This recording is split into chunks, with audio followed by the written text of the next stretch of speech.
Miguel just listened.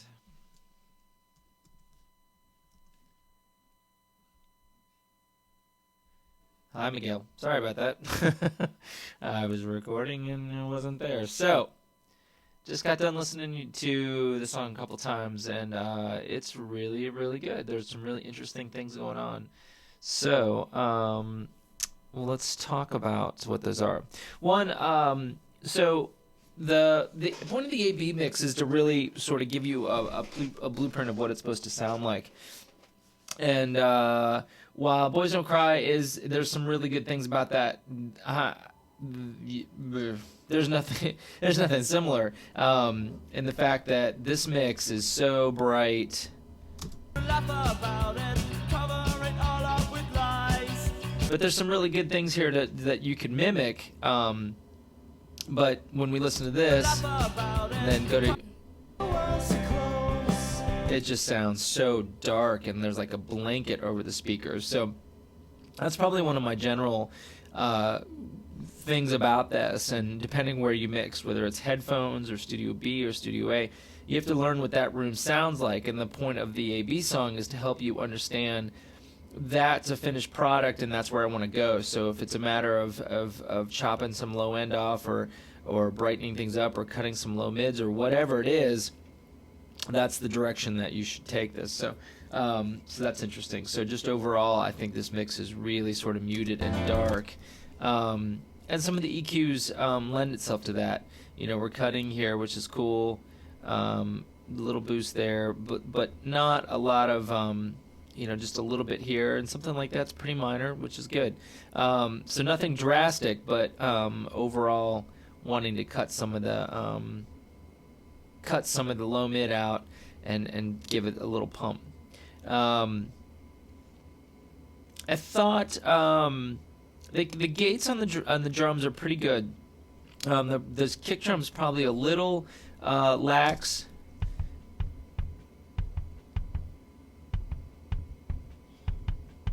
So if you want to back this off, you can use this range to make it not that severe, which can make it much more natural sounding. So play with that. That was good. And then one thing I wanted to bring your attention to was the way you treated the snare at the end. You put this on a new track, which is fun because it's totally that back, you know, third of the song is totally different than the other part of the song. So handling that differently is totally fine. One thing I'll bring your attention, just to listen to this. Your two snares, and I don't know what this duplicate is and what you're doing, but and I'm not sure which is better. So it's like this. So there's some kind of, and listen how sort of dark that is. Also, as that song's going on, we have this gate sort of being affected as well. So we can really hear and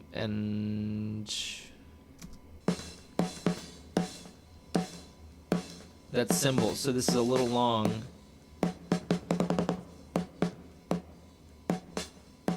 And there's some few things like that we can hear as the song is fading out. So you really got to pay attention to that. With that said, your sort of vocal, what you did with the vocals was really cool. Really interesting stuff going on with that. Let's see. Okay. Where are we?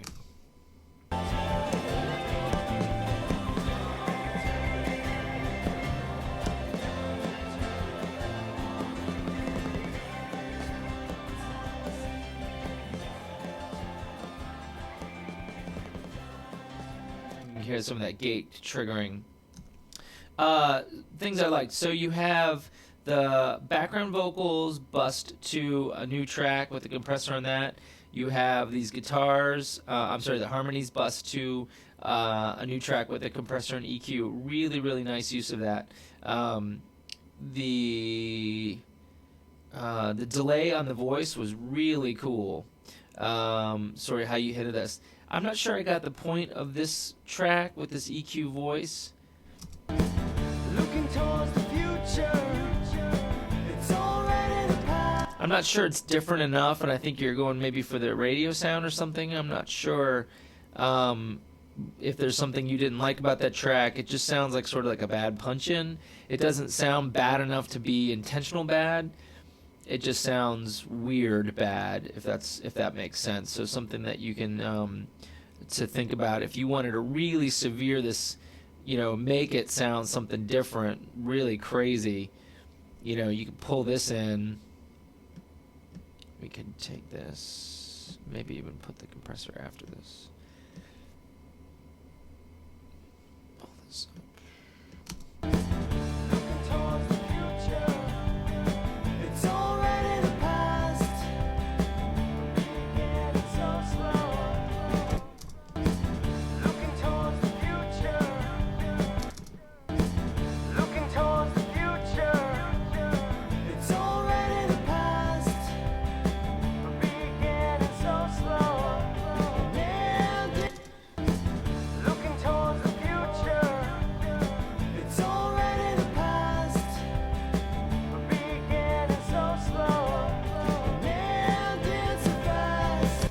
Cool.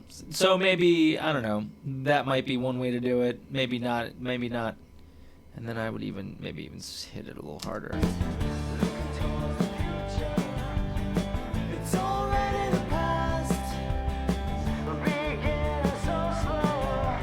There you go, something a little more severe with that.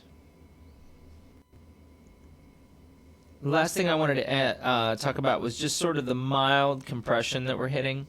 So looking at the kick track with the Bomb Factory, doing less than a dB of compression there. Moving over to the bass guitar, less than a dB of compression there. Snare drum, less than a dB. We need to get a little bit more severe, and eventually we will back that up, but we need to dig in a little bit more and really sort of hear what compression can do to our recordings. You can see we're hearing a little bit more here, and that really is the key to sort of aggressiveness and getting stuff to come out. So I'd like to see you dig in a little bit deeper with the compressor, with threshold, and using attack and ratio tastefully, but trying to dig in a little bit more with the sounds. You can see we got nothing on the piano, nothing on the xylophone, which has a pretty severe dynamic range. You've got a crazy tremolo effect going on, but still, these keys tracks get bussed to this compressor, which is cool. I don't remember how much actually is getting happening with these.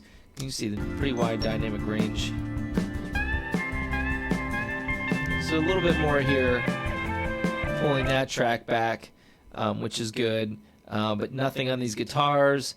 So not that everything always needs it, but I'd like to, that would be my challenge to you, to see if you can dig in a little bit